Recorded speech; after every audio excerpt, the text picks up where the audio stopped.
I'd like to thank the Society for this award. I'm very happy to have received it. It's a great honour for, I guess, a lot of research and teaching over a long career. Thank you very much.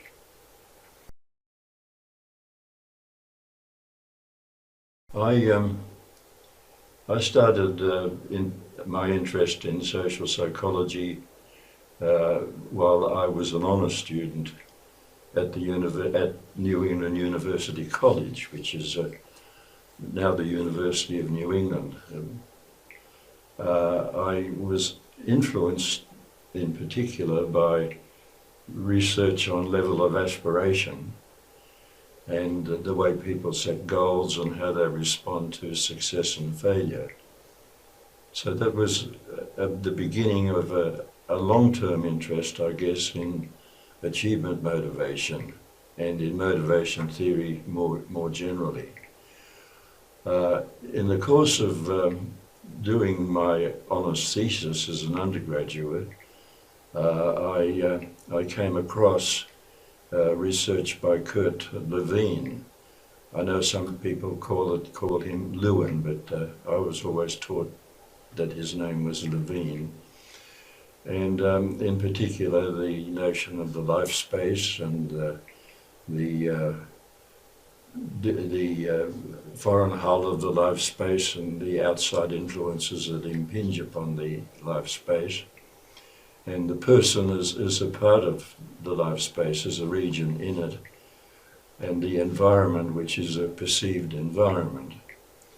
There was a particularly influential paper with Levine, Dembo, Festinger and Sears that created a model of how people make their judgments when they set their goals and when they respond to success and failure. And I found that particularly interesting. It led me, in fact, into a general interest, or an interest in expectancy value theories in general. And I was able to compare them. These were theories that were developed by people in decision making, by Julian Rota, by Levine and colleagues, and also by myself. I brought all of that together in a psych review paper, which has had quite a bit of citation. So Levine would be a major influence on my subsequent research. At that time, there was the gradual emergence of cognitive interests in psychology, and so Tolman was also a person of great interest to me, because there were not disputes, but different views that were put forward by Tolman and Clark Hull at that time. I just might mention three other people who had an influence on my research. One of them was Milton Rokeach, who in the Kurt Lewin lecture drew attention to psychology's relative neglect of the study of values that people hold. And I thought he'd made some very good points, and that led me into an interest in values, which I think are crucial to our understanding of justice. Also, the work of Fritz Heider, who developed attribution theory and balance theory. And for part of my career, I ran a number of studies that use balance theory, the idea that people strive for consistency in their judgments, in the way they see the world, and that if that doesn't happen, it creates some kinds of tension, and they try to resolve the situation by moving back to a more consistent state of affairs, a more consistent state of attitudes or perceptions or whatever.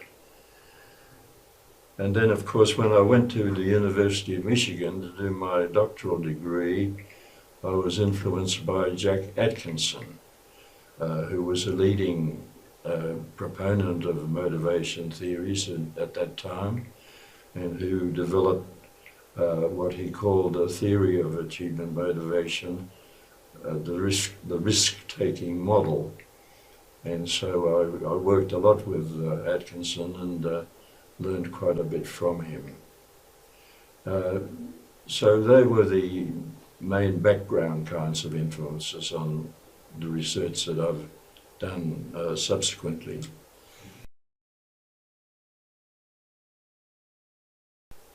I suppose the starting point of that was round about 1988, so it came quite a bit later from my earlier research, which had been concerned with balance, with values, with attributions, and with the psychological effects of unemployment. The International Congress of Psychology had its big meeting in Sydney in 1988, and I was asked to give one of the addresses there. I thought a lot about it, and I came to the conclusion that it would be good to talk about something that came from within the Australian culture, or that was assumed to come within the Australian culture. And so I decided to talk about research that I had begun on tall poppies. And tall poppies are people who hold positions of high status. And it's commonly assumed in Australia that people like to cut tall poppies down. They don't like people who are very, very high in status. Now, of course, there are modifications to that, and it may be only a false belief that doesn't really occur in reality. And so I decided I would do research on that and talk about that at the International Congress meeting that we held, or that was held in Sydney. There were three kinds of studies there. Some of them were experimental studies. Some of them were studies of very highly prominent people from Australian society, in politics, in entertaining and in sport. And a third set of studies used a questionnaire that I designed that enabled one to bring out reactions to the tall poppy's failure and reactions to the tall poppy's rewards. So those studies were the beginning, really, of my interest in justice, because the other variable that came out quite consistently in that research was whether or not the tall poppy deserved the failure.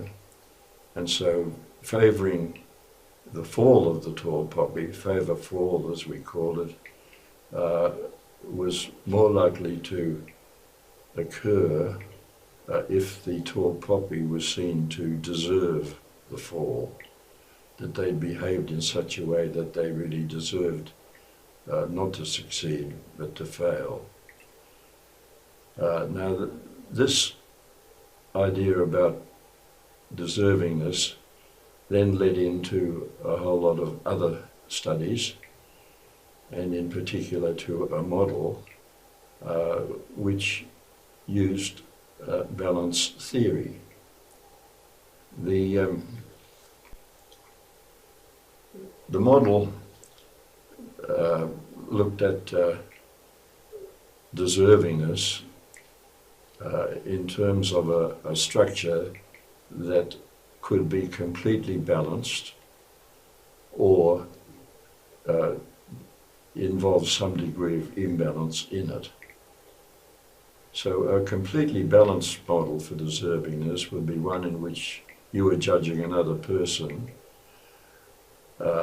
and that person performs an action, and the action leads to an outcome. Complete deservingness is particularly related to your attitude towards the action and the outcome. If you, for example, judge the person's behaviour or action as positive, and it leads to a positive outcome, then that outcome would be perceived to be deserved. If the person performed a negative action, and the negative action led to a negative outcome, that action or that outcome would be perceived to be deserved also. Examples you can think of fairly simply. The student, for example, works very hard, positive action, gets a high grade, positive outcome, that's a deserved outcome. Or someone in a big organisation behaves shonkily or without doing the right thing, performs a negative action. He might be taking money from the organisation illegally or something like that, and that leads to being caught and being punished, and so the outcome, the negative outcome, is seen as deserved. Now those sorts of relations can be moderated by the degree to which you like the other person or dislike the other person, or whether the other person belongs to your in-group or to your out-group. The complete model, the complete balance model that I developed, takes those into consideration, and it's part of it. I presented those ideas in a number of papers, including some in my book, Values, Achievement and Justice, Studies in the Psychology of Deservingness, which has had a pretty good circulation and is pretty well known in the research in this area. Now, after that, I began research on what I think has been a neglected area of justice theory, and that's the relationship between, or the role, I should say, the role of emotions and how justice and emotions come together. And as my variable of interest, I chose deservingness, which I think of as a justice variable, and looked at relations between judgments of deservingness following a positive and negative outcome for self and for other person. In doing that, I made a distinction between deservingness and entitlement. I think that deservingness is a variable that depends upon personal causation and personal responsibility. The actions of the person involved and the outcome that follows those actions. I think of entitlement more as in terms of social norms and quasi-legal prescriptions and things that are written down in terms of regulations and laws and so on. And I think it's important to distinguish those two. They may act in different ways, and there's certainly research that needs to be done on that in the future. We have done some already, but I'm now retired and have been retired for a number of years, and so that's really a task for other people, I think. In the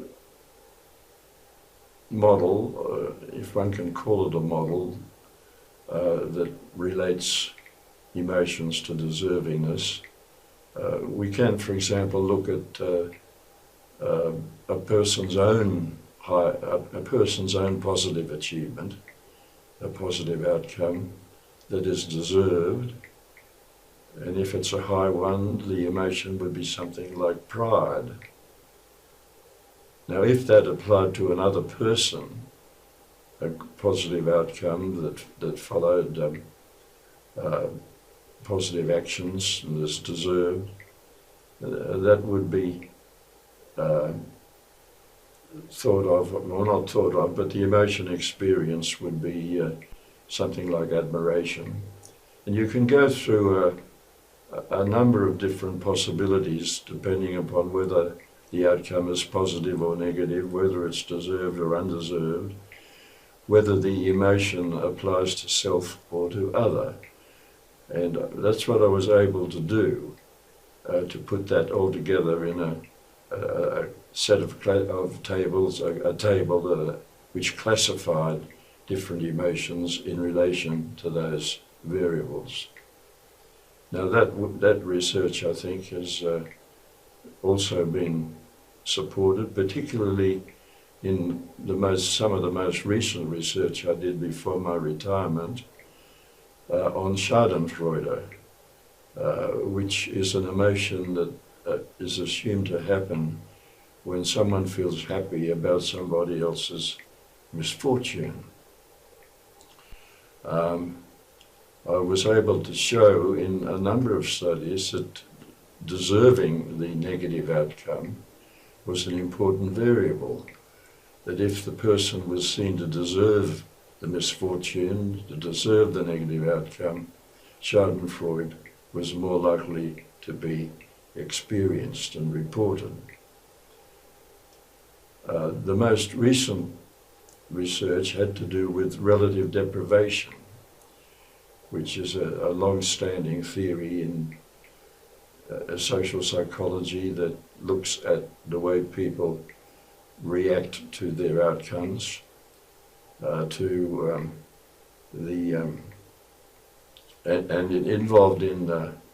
become involved in social comparison.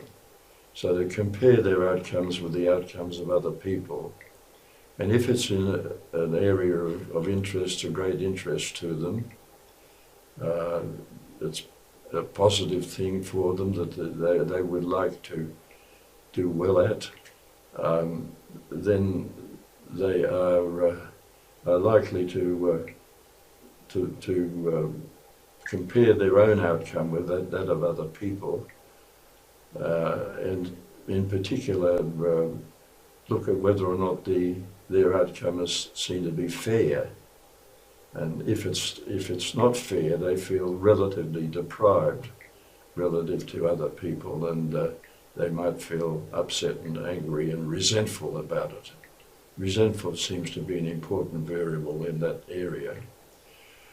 What I did was to extend relative deprivation theory in some of the most recent work, which was published in the Society's journal, the Social Justice Research, back around about 2015, I think, and to also take into account the degree to which another person's high or low outcome was perceived to be deserved or undeserved. And I put that together in a model, and I see that as a new way of looking at relative deprivation. It certainly involves social comparison, but it takes into account the other person who might have a high position or a better position than you, and who deserves or doesn't deserve that high position. The large relative deprivation would occur when you feel that you don't deserve a negative outcome or a low position that you might have in an organisation, and the other person who has a high position doesn't deserve that high position. In those cases, the resentment or anger that might occur following the judgments of deservingness would summate, and the relative deprivation and the resentment that occurs with it would be maximum.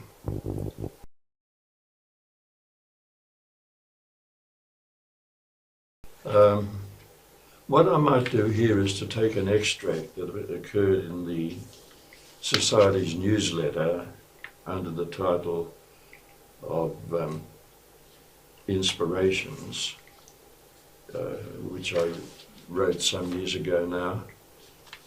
And I might just read from that because I think it's still relevant. And I was talking mainly to younger scholars, I suppose, and to students who were doing their doctoral degrees. My advice to younger scholars is to read widely and develop a sound knowledge of what has gone before. Don't limit yourself to recent contributions to the literature, but go back to examine the history of an idea. If a concept such as deservingness and legitimacy spans different disciplines, look to see what other scholars from those disciplines have to say about it. In my own research, I profited from looking at some relevant publications from legal scholars and philosophers, and I think that justice researchers should do that. Not just from psychologists, but there's a limit to a literature search. One can read too much, delaying the start, procrastinating. At an early stage, let your own ideas flow through. And if you think they are good ideas, have the courage and confidence to pursue them. Hang on to them like a terrier worries a bone. I go on to say in this extract, don't be seduced by trendy ideas in the literature that hold sway for a limited time, leading to studies that become more and more obsessed with minutiae and that don't add much to our store of knowledge. I suggest that you search for ideas that shine a new light on existing knowledge and that go some way to integrate towards integrating past contributions. There has to be more space for building up an integrated and reliable body of knowledge in psychology, and you should be part of that pursuit. I end by saying, don't be too hasty, but find time for reflection. It's not easy, but in the end it may lead to a valuable contribution as well as personal satisfaction for a deserved achievement. So my deservingness comes in there right at the very end.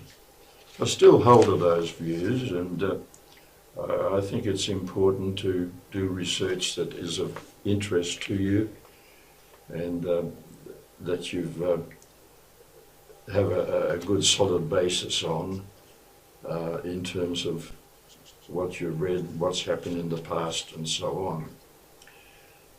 Because I think that research in justice is very important, and that there will be major contributions in the future, because there are so many instances of injustice that occur in our society that we need to understand, and areas of justice which we applaud.